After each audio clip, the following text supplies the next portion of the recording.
ॐ श्री शिवमानस पूजा।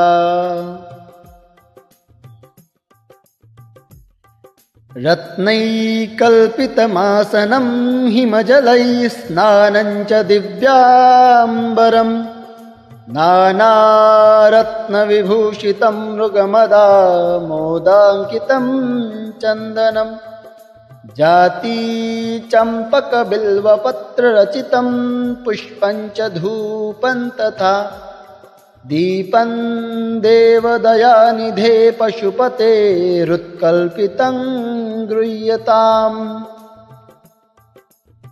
सौवर्णे नवरत्नखण्डरचिते पात्रे घृतं पायसं भक्ष्यं पञ्चविधं पयोदधियुतं रम्भाफलं पानकम् शाकानामयुतं जलं रुचिकरं कर्पूरखण्डोज्ज्वलं ताम्बूलं मनसा मया विरचितं भक्त्या प्रभो स्वीकुरु।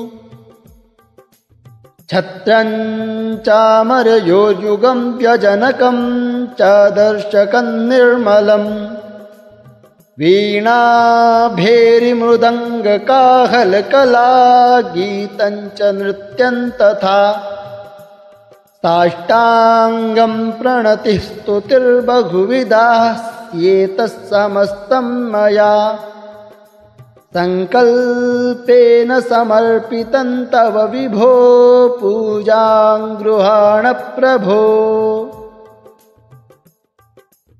आत्मा त्वं गिरिजामतिः सहचरा प्राणाः शरीरं गृहं पूजा ते विषयोपभोगरचना निद्रा समाधिस्थितिः सञ्चारः पदयोः प्रदक्षिणविधिः स्तोत्राणि सर्वा गिरो यद्यत् कर्म करोमि तत्तदखिलं शम्भो तवाराधनम्।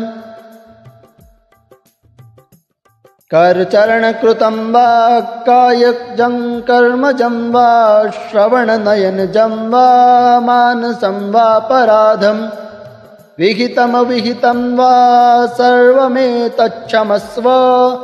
जय जय श्री करुणाब्धे श्री महादेव शंभो।